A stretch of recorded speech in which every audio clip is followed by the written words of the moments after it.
episode of Talk Random with Abs and Bashi. And on today's show, we have Matthew Sollit, founder of Freedom Football and, of course, an F92 coach.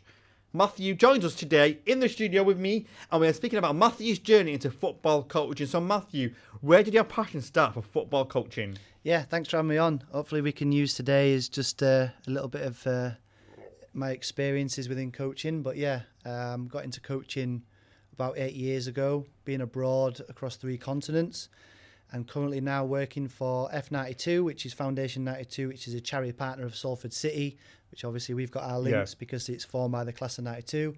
And like you just said there, I've also got my own business called Freedom Football Development Centre. And you recently had a partnership with Her Game 2?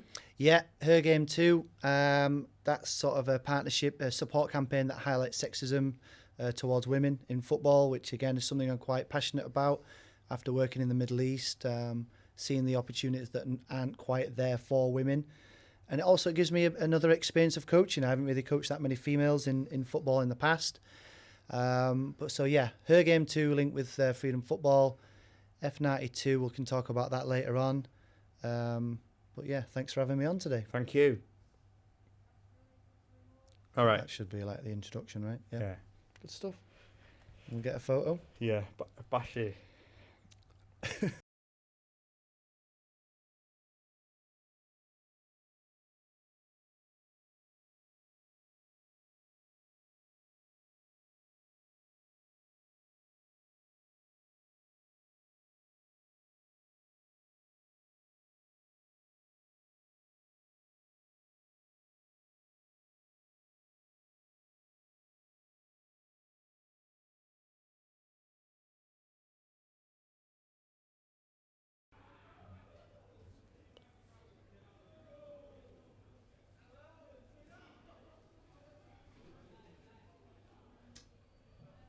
Are we ready?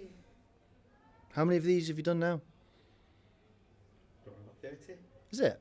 So, bloody 10 without John. He's been busy. He's back next week though. The nitty. Bloody red. Are we ready? Okay, so if you we're going to count down from 10. So you ready, Abs? Yeah.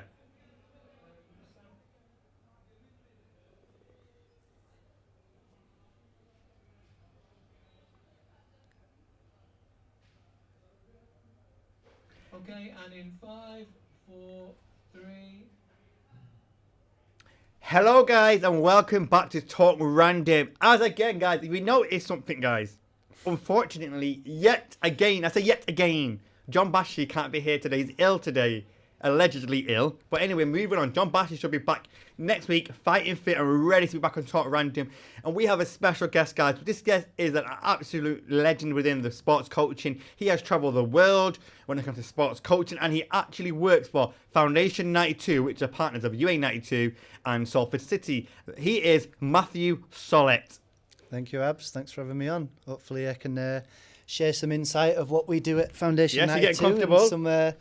And what we've done in the what I've done in the past as well. Yeah. Share some insight. So Matthew, obviously you started your career 8 years ago, and what made you want to get into football? And you started off in Spain, was it? Spain, yeah. Spain and Gibraltar. So Gibraltar is a UK-owned country just south of Spain.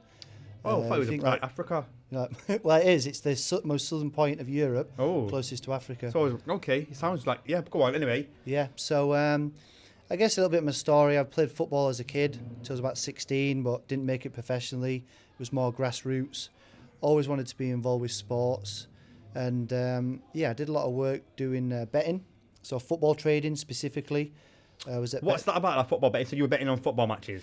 Yeah, so if, say, for example, you wanted to say what price was Ollie to be sacked on Sunday, don't be I would have been able to give you a price if I was working in that betting industry now. Oh, you working in the bookies? Yeah, exactly, yes. I was more of the bookie.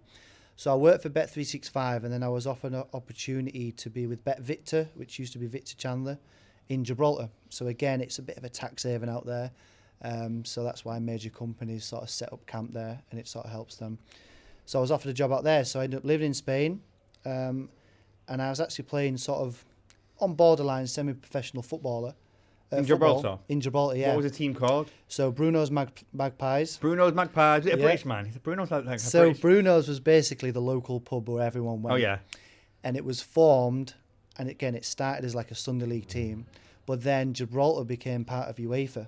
Oh. So you'll see now, Interesting. you know, like how San Marino Yeah. play in Malta, Gibraltar are in that bracket of low-ranked teams, but they've got a good squad. And And UEFA, like, took the opportunity and seized it. And like you said, you were just in and out of like working in like shops and like more of a football. You're still within the football role, but you want to become a coach. What made you decide like the turning point for you? Yeah, well, that's it. It was in Gibraltar. So again, I was playing semi-pro. I was sort of coaching our reserves team with one of my mates, NT. Was the English all right back then? Yeah, English, yeah. So we had some Gibraltarians, we had some Spanish. What language do they speak in Gibraltarian? Gibraltarian? We call it Gibraltarian, yeah, but we called it like Spanglish. So a mix between Spain and English, Spanish and English. Oh, right, I like so that, that yes. was the mixture. So sometimes we used to make some jokes about it with our Gibraltarian friends. How do you say hello in Gibraltarian? Well, again, I think it's all Spanish. All right, so hola. yeah, it's basically, yeah, hola and all that sort of stuff. But they like to mix the sentences with English and Spanish. That's why it's quite fun. Spanglish, yeah, that's what And we then you called thought, it. you know what, I want to be a coach here now. Yeah, And so you seized the opportunity. Was there actually any coaching going on during that time, or did you bring it to Gibraltar? no, again, when I was playing semi-pro, it was an opportunity to do some coaching with our reserves team. So I was captain of the reserves team, and I've always been quite vocal on the pitch. Yeah. So I thought, you know what, I'm probably half decent off the pitch and coaching and help. I've been around football since I could walk. Yeah. So yeah, and I was offered a redundancy through the betting industry that I was in with Ooh. Victor Chandler. And I was at a point in my life, I was 25, and I was like, right, mid-20s. On holiday. Yeah, exactly, much. basically, yeah, Brits abroad. Are we in a nice villa? Yeah, it was like a little 2-bed apartment Oh, nice. in Spain, right next to the beach. Just say it's a villa, yeah. Pools, yeah, villa basically, yeah. But it's very cheap, I mean, it's a ridiculous price for a villa to have in Spain compared to England. It was very nice and very cheap. And I was offered a redundancy, and it was like, do you want $5,000? Oh, that's a lot. Or do you want a promotion, which basically told me that I'll be staying within the office environment for a few more years, even though obviously it was a nice country and that sort of stuff. So I was like, you know what, I'll take the $5,000 and I'll go travelling. Within 2 weeks, I was offered a job in America to coach football. And did you take it? Yeah, so I had to quickly go back to England and get my FA Level 1. So what's FA Level 1 for those who don't understand? Okay, so it's changing soon, but the basics of being a professional qualified coach doesn't have to be professional. It's obviously grassroots. There's a lot of fantastic grassroots coaches out there that have level 1s. But it goes from FA Level 1 and then FA Level 2. Now, back when I was doing it, it was Youth Mods 1, Youth Mods 2 as well, but I think they've combined the two now. Yeah, so make it much more easier for people to access. And when you got your FA Level 1, what was the team like in America that you were coaching? Were they young kids? Yeah, so always young kids. So I've always... What part of America? I mean, very interested. Yeah, New Jersey. So nice. That's next to New York. Yeah, New York. Is it? It was yeah. Oh, yeah, yeah, it it is. Yeah. No, New Jersey was amazing. Right next to New York. Oh my days, you go Madison Square. Yeah. Oh many my times, days. Yeah. Did you have any New York pizza? Yeah. It's the best pizza out there. Forget Domino's in this country. It's amazing. But Oh my talking of days. Madison Square, I saw when Anthony Joshua got knocked out. Oh by the my Mexican days. guy. I was there. Yeah, it was very surreal because a lot of English people had come over to watch it. You were already there? And I was there, and I went to it, and it was just full of English people at Madison Square Garden. did you So pay- it was almost like being back home. And you paid watching for it. cheaper tickets, obviously, because you live there. So it's like, I mean, not so much that, no. I mean, you still have to pay the price, but obviously it's more accessible to someone who's in the country Yeah. compared to abroad. and then from that, working with like young kids and coaching, your career excelled. How many years did you literally roughly spend in America? Yeah, so after I was offered the position and I went out there, it was, I have to be very honest, the first year, I mean, I just thought I was Pep Guardiola or Sir Alex Ferguson and just shouting and screaming. I thought that was Shouting good and screaming at the coaching. kids? Yeah, I thought that was good coaching. And Ooh. I think for me, it actually did work because the education in terms of football or soccer in America Soccer. is not how it is here, right? That's not their traditional sport. American football is Yeah. their sport, baseball, very much a coach-centered environment. So I'd done my FA Level 1. I'd no experience or real mentorship to coach kids properly other than the people that I was working with out there. So yeah, I built it up first year. It was a good experience for me. And then the second year, that's where I did my Youth Mods 1 In America. in England, come back to Oh, England. So yeah, your visas run out in So November. how many years of did every you spend year. in America roughly before you came back? 5 years up until last year. Oh wow! Yeah. So most recently you've come back down here. So after 5 years, you thought, I'm gonna come back home to England and start working locally, like working with local disadvantaged, like working locally with like young people who are like deemed disadvantaged and who don't really access sport, and that's where the job came in for Foundation 92. Yeah, so it's been an interesting year. So yeah, got back, but obviously with COVID. Yeah, because what was that like for you? COVID the airport? restrictions, yeah, it was very strange. So probably this time last year, there was COVID restrictions in place. I'd actually just got a coaching job for York City. So Don't worry, you're not tiring me out. I'm just yawning today. I was born in York and then grew up in Warrington, which is where my mum lives, and Yes. I live there Warrington, now, which which is is in- where Bashi's from. Bashi's Warrington, from as well, yeah, Warrington. which is why we become well acquainted in the summer. Yeah. But yeah, lockdown came. I started coaching for York City, and unfortunately, lockdown came, and I thought to myself, I'm going to struggle here. York City football. Yeah, York City Yeah. Football Club. What age groups? So it was the under 8s and under 12s. That's really good though. That's like a massive like team to like coach and help out. And like you said, obviously COVID came, so you had to think about the next steps. Yeah, so December came and we were in lockdown again. Yeah, So unfortunately. I was- If this government books up, but yeah. I was doing a lot of Zooms with the younger kids, which was, fine. It was beneficial. But seeing the papers, seeing the news and sort of trying to assess what I could do, I knew we won't be back out on the pitch till March, April. So luckily, I applied for a position out near Bahrain, which again is next to Yeah. Dubai. I know you said Dubai earlier, but a lot of people that would discuss don't really know Bahrain. They know it as Dubai. It's right next Bahrain's door. in that UAE. Correct. It's next door. It's not in the UAE. It's next door. And you worked there for a bit. So yeah, so I went out in December. During very lockdown? fortunate. Yeah, so Oh, they wow. didn't have any restrictions really. So I got out Setting there. it up. Yeah, got out there just before New Year's Eve, and it was a company called Techers who had a partnership with Southampton Football Club. So that was a really good experience. And again, going out to the Middle East, it was another country That you've never been before. Exactly, And yeah. So it's it was a much good more experience. like different like beliefs as well, like, and different. You learn about different cultures while you're there. So it's like a learning trip for you as well. Like working in Bahrain, which is like in the Middle East, UAE, and just speaking to people who are English. English isn't their first language No. as such. What was it? It was Arabic, wasn't it? Arabic, yeah. Yeah, I mean, they could speak English. But American English, wasn't it? Yeah, American English, yeah. There's a lot of American schools there. I think we've got a Navy base. The Americans have a Navy base. Met a lot of great Americans out there as well, because obviously my link with being out there in Yeah. previous years. So that was good. Built up a good friendship.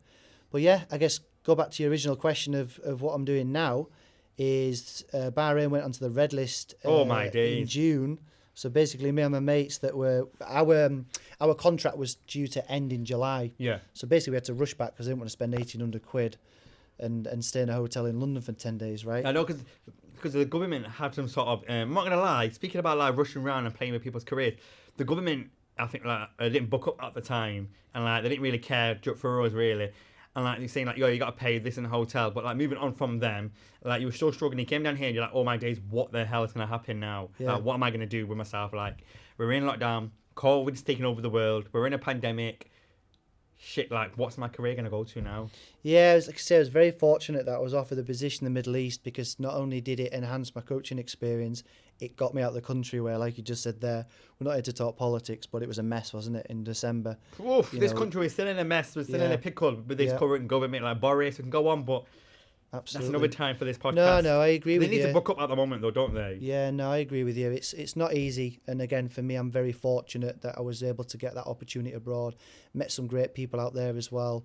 Some great coaches that now I think I mentor them and they mentor me. You know, some But networking, like you said, like it's always open to opportunities, and like you said, this traveling and things happen for a reason. All this traveling, all these connections, and the pandemic and everything. Sometimes it worked in a way where you came back to England, but then you're still unsure of what to do.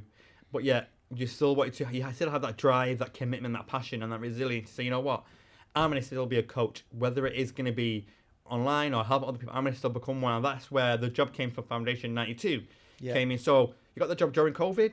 Yeah, so again, I got back just before the red list. So I think the red list for Bahrain was going on Sunday, and literally me and 5 other staff of Techers, we got a flight on the Thursday. Did the company pay for your flight back? Or? Yeah, that was part of like the agreement. We had to do everything else, the COVID tests and visas and that sort of stuff. But yeah, got back, and before the Sunday, then had to isolate for 10 days. And I think my first day out of isolation was England-Scotland, which was good fun, yeah. And we no, won. not England-Scotland. That was the draw. The first game of the season, that we won at Wembley, the first game. England-Scotland was it? England-Scotland was the second game. But yeah, the first one, we won it Sterling. I remember it now.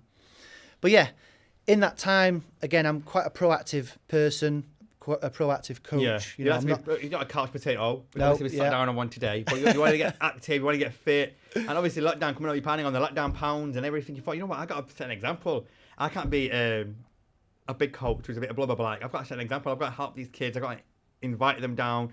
And what is the actual role that you applied for F92? Yeah, so even when I was on that red list, I thought I can't come back. You know, I had some money put away and some savings. I had to spend a bit more money because of, you know, what was going on with the red list and stuff and getting back.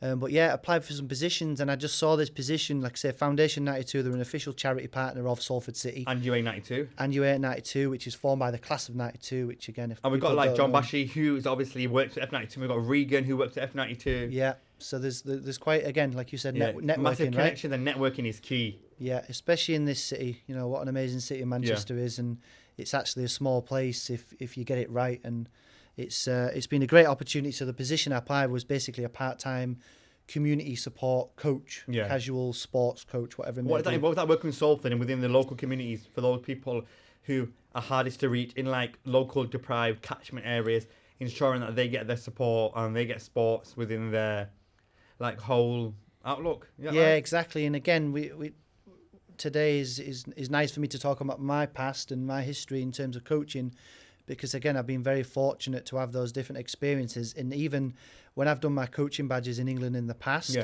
I've had a direct link with a grassroots club and nothing else. So when I got the position with like I say, Salford City's Foundation 92, it's nice to be different though, isn't it? Yeah, the children they have, like you said, they're underprivileged. And they don't take it for granted. They actually do want to learn and they do want to work, and that's when Salford F92 comes in and helps those people out, because you can see the potential. And from you working there, have you seen a lot of growth within the young people? Yeah, well, that's it. And we started, so we had obviously Marcus Rashford's campaign with the free food, absolutely free incredible meals. What he done, isn't it? We were basically delivering that. It's called the Half, which I think is health. You're knocking on houses as well, delivering food parcels. We have done that, yeah. I haven't done that specifically, but that's something that, again, they did last year during COVID or last Christmas. They went out and delivering food through, you know, these sort of campaigns that Rashford highlighted. Coming back to your job, during the pandemic, did you see a heightened increase in more young people accessing support, like sports activities? Yeah, so again, to sort of finish what I was saying about the summer with the free meals, is that we put on free holiday camps. Oh, nice. So I remember that it was me and Bash, so that's how I'm here today. That's how I met you as well. Yeah, we met at one of the games, which we can talk about in a bit. But that's how I met Bashi. So I was assigned to be, like, I guess, the lead coach. Yeah. I'm not really bothered about titles, but me and John delivered a summer camp at the East Manchester Academy during the summer, which was it was free. It was providing free meals for anyone who attended. Yeah, John's brother went. Yeah. And it was just, again, for me, an eye-opener, because I saw these kids come in, and like you said, they really, you know, took hold of the opportunity to go to, not just because it was free, but professional coaching at a fantastic facility. Yeah. And it's getting them out of their comfort zone, and it's getting them to access things that they never necessarily knew they had on the doorsteps. And like, you're branching out to local communities and saying, you know what, we're here to help you, because a lot of people can't afford to go like buy a bike, can't afford really fitness, and they're just not really unsure how to do it. But you're giving them their start in life, and that driving that self-belief, and like you said, it's giving them hope. That's it. And it's and the typical summers and half terms, you do have sort of your local football companies that have football specific activities and sessions, but they charge money for it. So with us, it's quite fortunate the foundation have got those links through the charity. I mean, it's amazing, really good eye opener for me that we were able to provide free meals. And from week one, we had around 8 children after 3 or 4 days. By the time we finished a month later, we had nearly 50 kids. And that, for me as a coach, was the most rewarding thing. And that's what me and John said afterwards, and the Foundation 92 as well, that we were able to grow it through word of mouth, support to local community, and providing the free meals. And again, I think that was sort of my start of my like coaching. You said, providing the free school meals. Like, although you're a coach, you're not just a coach helping people access sports. You're that well-being, you're that support, you're that advocacy for them, and you do support their families as well. Like you said, I was just listening to it, like, you're not just a coach helping them get into sports activities, you're helping them become the best version of themselves, like whether it's just chatting to them, whether it's coming out of your house. A lot of young people during the pandemic have sort of mental health problems, and by them coming out, it can ease the pressure of the parents, because the parents do struggle. And credit to all the parents during lockdown, because a lot of parents do struggle. Absolutely. Single families, low income families, they do struggle. And by F92 supporting those children gives a bit of a break from the families as well, and reassurance that yes, we are doing something good. Yeah, it's amazing. I mean, you've basically hit something that is, I say it to any other coach now, whether they're UEFA A or FA Level 1, coach the person before the player. And I think I've had that opportunity to share my wealth of experience, and that's what we did. And again, it wasn't, and I didn't really sort of finish what I said. Year one in America, I thought it was Pep. Yeah, do this, do that. I interrupted you there. And no, that's not coaching. You know, everything that I do, whether it's F92 or whatever it may be. So your opinion of coaching changed when you first started? Yeah, exactly. So yes. Obviously, you said when you first started, you were more like shouting. And what made you change? And what made you realise, crap, it's not shit. It's not working. Yeah. Well, again, I thought it was working. I thought it was right until I'd done that youth module 1, and then I had that mentorship with other coaches, and I realised that what I was doing was achieving short-term success, and that's not education. Being a coach is passing on information. I read it in a book a book called Gold Dust. By who? Keith Mayer. I wanted to look at it. Keith Mayer, Gold Dust. Keith Mayer, yeah, Gold Dust. So basically he says, what is coaching? The word coach comes from years ago, of carriages, of things being delivered from one place to another. So me to a child, me to an adult is passing on information. I don't have to shout at you to tell you. By you shouting at someone, it won't register in the head. It will make them more rude, or make them more disobedient, or make them not come to you because they don't trust you because you're being aggressive. That's it. Or passive aggressive in comments. And sometimes, like you said, being passive aggressive can be a negative trait. Yeah, and that's why, again, I really believe coaching the person before the player, because if you develop that relationship, whether it's a 5-year-old, 15-year-old, 25-year-old, if you develop a relationship and rapport, they'll trust you that way. Yeah. Not by giving them the information that you know is right. You need to educate them that and get them to those steps, and that's it. And so the FA 4 corner model works on physical and technical, psychological, social. So everything that I do and we do at F92, and we'll get onto other things that I get up to as well, is psychological. Can you help them make good decisions? Socially, can you get them involved? Which again, I think football is amazing because it gives a lot of people that belonging and value, and especially after a pandemic, and listening people back to lost like that. Obviously, like it's crazy, and then obviously speaking about like what you've achieved so much now, you obviously work for F92, but since F92 you've actually moved on and you came into more better things. For example, you're doing your own company now, which is supporting yoke-along emerging talent. And what is it about? Well, what's it called again, guys? Yeah, so the business is called Freedom Football Development Centre. See, Freedom Football Development Centre. What was the vision behind it, and what was the whole meaning behind it, and why did you create it? I think I call it Freedom Football. Obviously, it has to have a name attached to it. You can't just say Freedom Football. It's not specific. So I think the development centre, you know, a lot of academies have that name. I don't want to be linked with any sort of academy or grassroots club. So you call it Freedom Football, basically. But yeah, Freedom Football, FFDCUK on Twitter or whatever. Freedom Football Development Centre UK. Yeah, I like that. It's not an academy, which is good. And it's basic. Play football with freedom. Yeah. So again, going back to that coaching the person before the player, is I believe if you have a coach-centered environment, it's about me, it's about the coach. No, it needs to be about child-centered environment. It gives the kids opportunities to be guided, make mistakes, so they have the opportunities to learn. And it's about the longevity. Yeah. And like I said, Freedom Football, it's about the longevity, and it's about, for you, helping people expand their knowledge around football. And to this day, you've helped a lot of, you've worked with a lot, you've grown your channel, you've grown your Instagram page from 0 followers to how many? There's about 1,400 now, yeah. It's only been going a couple of months as well. And you started it just recently. September, October time, yeah. And it was just sort of a vision that I've had over years. And again, very lucky, very grateful for the experiences I've had in the Middle East, North America and Spain, and obviously now England, that I've been able to put that into this business. Which again, I love the words Freedom Football, because when the kids turn up, I want that to be the best football, hour of their week. Yeah, right? they don't and to have freedom away from instruction from their teachers or their parents. And I sort of want to share my experiences with teachers and parents as well. And I'll say to them, let them play, because I'll give them a challenge that'll motivate them intrinsically to go out and perform. And what's the most rewarding thing from being like a coach and being running your own company? What's the most rewarding thing for you personally, as in growth, for the young person, or you're seeing just resilience and real commitment? What's been your proudest moment? Seeing kids come back. I think that's probably the main thing. I think seeing children come back week in, week out, and actually seeing them progress and seeing the education that the parent sees is that what I believe is not right or wrong. What I think is a good way of learning football is in this environment. So it's a lot of different fun games. It's a lot of invasion games, a lot of tag games. So invasion games is, a lot of people running around, and tag games is a lot of people getting tagged. So again, it's creating that story as well. And creating a story and playing tag games, and you've seen children who have not really necessarily spoke to anybody. Maybe they're being quiet, maybe they're anxious, maybe they're unsure, maybe they have underlying like mental health issues. But as soon as they come for the football, and as soon as they come for freedom football, I think all that anxiety and all that worry goes away, because they're in the safe haven, if that makes... Yeah, exactly. And again, I really don't want this to be linked to a grassroots club. I don't want it to be linked to any academies, because, I've worked in academies. I know how they work, and that's fine. There's some fantastic coaches there, but I know if they come to freedom football on a Saturday morning or, a Tuesday evening, they're literally going to be turning up and getting guidance through challenges and questions to be educated, to enjoy football as a kid. So if they're having fun, they're going to get better.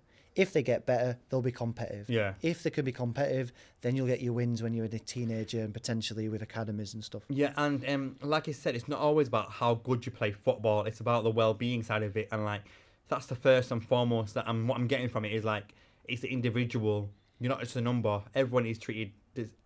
Everybody has different abilities, but yet everybody needs that well-being, that reassurance around them. So that's giving the reassurance and the well-being to them. And like coming on about well-being or reassurance. Over the weekend, unfortunately, I'm really upset by this. Ole was sadly sacked. Yeah. The United manager, and I was genuinely upset for him. I feel like he came to United at a difficult time. He came to United with like Mourinho got sacked. And Mourinho was like at once. He was once one of the best managers in the world, but then because he's slacking, he's not. He was one of the greatest managers. We can't fault him. I think Ole Gunnar Solskjaer was just an absolute... He was ingrained in United from day dot. He was playing for United as a teenager, 20-year-old. His career was at United. And for him to obviously go into United, it's a dream come true being the coach. But I feel like for me, he's had a lot of slack, and he's had a lot of disrespect on his name by numerous people, like people tweeting him. The fans as well, like the fans say the United fans, but the fans saying Ole out, and I feel that's just rude. He done a video on Sunday, which got quite tearful for. Yeah, it was quite upsetting watching. It was really upsetting, but I think that's what I'd want to be as a coach. Did I make an impact? Yes or no? Did he make an impact? Absolutely, he cared about the well-being, and that's the thing no one realizes is right. He cared about your well-being. He cared about you as an individual, and he cared about like. Obviously, it's about how you play, but he was like more of a well-being guy. He more cared about their mental health and their everything, and he didn't really care about what people are saying about them online or what are saying about him. But he was always saying, "Don't look online, don't look online." And I think for me personally, he done a really good job. Yeah, I'd like to say a word like a phrase that I use is on and off the pitch, right? So off the pitch, I think he brought Manchester United identity back. He brought a real value of what it means to wear a Manchester United shirt, whereas the previous years, it was right. Bring the best manager in at that time, and does that work really? Like and now, just go and win games. Like whereas now, an interim manager at the moment, is that going to work? I don't know. No, it's going to be tough. It definitely be a challenge. Carrick's not the long-term plan. He's definitely a short-term plan. They should have sacked Ole. For me personally, I don't think they should have sacked him soon. I think they should have just let him try his best. He was trying his best, and unfortunately, you can't blame the manager. The teams weren't good enough. The team weren't working together, and I feel like sometimes the team people like to compete against each other. They don't really share the ball and like to hit the glory. But I feel like for Ole, he was, in my eyes, one of the best managers for United. Yeah. During his, he's been one of the longest managers, I think. I think I have to agree with you. I think I spoke to a lot of mates since then. I spoke to Bashi about it as well. Bashi was upset as well. I was quite sad about it Sunday morning. But I think again, why he brought this up is how is he as a person. And I think that's what matters to me as most. And I'm a Man United fan. And I don't think my opinion will ever change at all. I think it's even gone bigger. I think he is just an asset. And it's inspiration to a lot of men out there that like it's all right to get upset and it's all right to cry. And that's one of the things that I realised. You know what? He is such a genuinely nice person. And when he cried, what were you thinking? Because a lot of men were slating and saying, why are you crying? Men don't cry.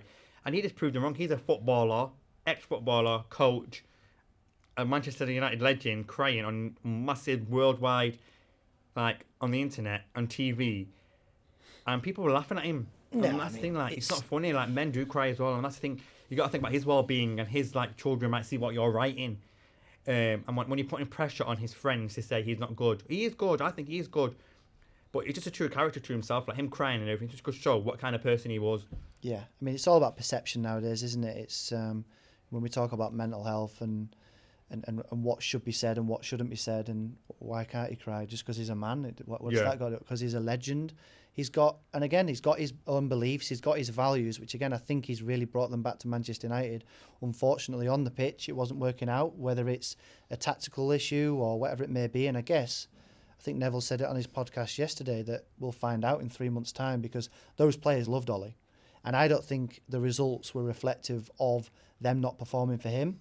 Just something wasn't working. They loved him, that's the thing. The players loved him. But one thing I disagree with this, when you get all these tabloid journalists and tabloid people who are making assumptions or making comments about Ole, and you don't understand the impact it can have on their well-being. Now him leaving, the players have realised, the public have realised how much of an impact he's had on them. Yeah, absolutely. And you get the fans who say he's not good, but they're real United fans then. Yeah. No. Like, they're slating him, Ole out, like... It's education, mate. Like, it's the same with a child playing football at 8 years old. Well, like, anyway, let me just tell you, Matt, it's like type of football, but Matthew, it's about, like, you got to realise, like, you can't play fire with fire, if that makes sense. Mm-hmm. Like, you can't be tweeting someone something and then saying, oh, we're sad, Ollie, it's gone. Like, at the end of the day, we will find out in 3 months' time what the real is. Is it the owners that wanted him out? Is it because the owners didn't like the relationship with Ole and them, and they didn't like the Glaziers, for example? Is it that really? Like, is it the owners? Really? Yeah, there's obviously an issue at the top of the pile, isn't there? That's well, let me tell you, the top of the pile will need to speak to me, because at the end of the day, Ole, I'm a massive fan of yours. Hopefully we'll be friends soon. But let me just tell you, the Glaziers need to just apologise to Ole. The way they treated him, I think they treated him with disrespect. That's just me, like... and they didn't even like really care about him. Like, he's had it hard. And one thing people are forgetting, like, we're in a pandemic for nearly 2 years. There's no live football games. So how can you say, like, oh, Ollie was being crap, he's been losing games? We don't care if it's nearly the end of the season or the start of the season. It's been hard for everyone. The pandemic's been hard for everyone, so you don't know how it's affected him as a person. No, yeah, I agree. But when you're in that position and power of like I say, a brand, you know, that them business people, like we're talking about the Glazers, they don't really care about that stuff. And all they care about is the money. Yeah. That's all they care about, the money. And obviously, if results aren't being reflective on a weekend and during the week, then obviously Ollie's the first man that's... We'll get the chop. Yeah, which... And, again, like, obviously, and like you said... I think he's accepted that, by the way. I think part of that crying on Sunday that you said is him realising and accepting that he got us to that point and couldn't get us to that next level, which is winning trophies. He should have done with the Europa League. But I feel like people learn from the mistakes, and I feel like at the end of the day, what's being done is done. Mm-hmm. He was crying because he felt proud and he felt happy that he'd achieved something so good, and he's done good. But like rounding it all off, hopefully they'll. What do you think of the score tomorrow? United tonight, innit? United. Yeah, sorry, tonight. Tomorrow, yeah. No, tomorrow 5:45. Yeah, against Villarreal. Yeah, tomorrow. Tomorrow, yeah, it's a draw. No, yes, a draw. Draw. I'll go for a draw. Because... But I think, like, obviously, like... It's always going to be a lift. Sometimes, like, them players now... It's going to be sad still for the players. Yeah, them players will have a lift, though. It's natural for a manager to leave and have some sort of different... They'll be getting coached differently. Even though Carrick and that sort of stuff have already been there, Carrick will have his own ideas and identity. Not doesn't mean that Ollie... Do you think Van de Beek will be playing more? Because he scored for us. He should do. I mean, he should do, but I think McTominay is absolutely brilliant, and he should be one of the first players on the team sheet every week. Ooh. He's a local lad. I know Keane keeps saying he's learning his trade. Well, he's a little bit older than Declan Rice, but I think McTominay is performing really well. And do you think Greenwood and everything are up to much at the moment, or do you think they're just more social media? What do you mean? Like, are they just loving? Are they just being like, they want to be more social media stars than footballers? Yeah, I guess I know what you're saying now. Yeah, I mean, I guess that's probably why I love McTominay, because you never really see him on social media. There's nothing wrong with it. I just think it's just helping your brand. There's nothing wrong with being on social media. A better I feel like partner. social media is an absolutely good thing, but sometimes I think you just crack on with the football and then social media afterwards. That's it. It's that fine line and balance, isn't it?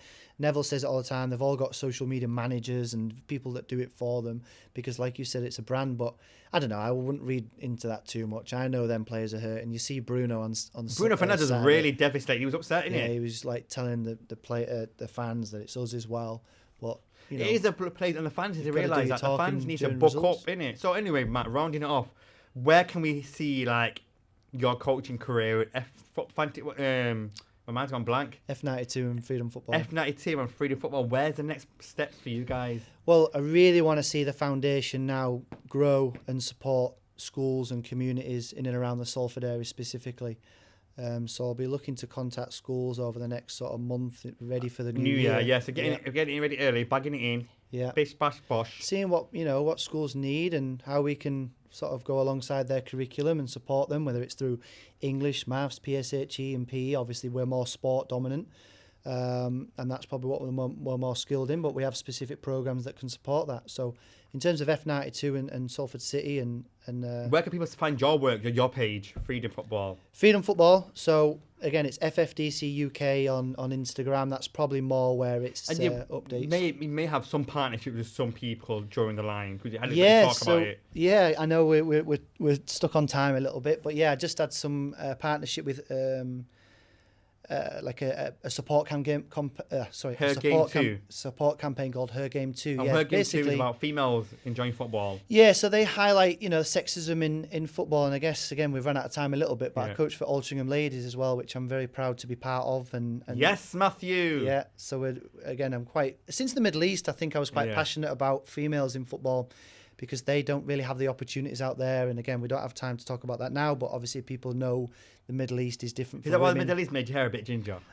Joke. I think it was the sun. But yeah, I got passionate and I was given a fantastic opportunity to be part of Altrincham Football Club with the ladies team. And again, my message is the same with them. And, they're mid-20s and late teens and fun, development, competitive. And the results will come based on the way I want them to play and the club want them to play. Yes, obviously, Matthew, it has been an absolute pleasure. Talk Random. This podcast is going to be out on Thursday, possibly, guys. Thursday, you said. But honestly, guys, it's been a pleasure. Matthew, you have been a star, finally. And let's hope Bashi is back soon. Hopefully, yeah. Bashi, obviously, be back soon. Never mind Ingrid. Thanks for your time. I no worries, appreciate thank you. It. Woohoo! You, thanks, Lawrence. Can you get a picture of me and Matt now? Yes. Immediately.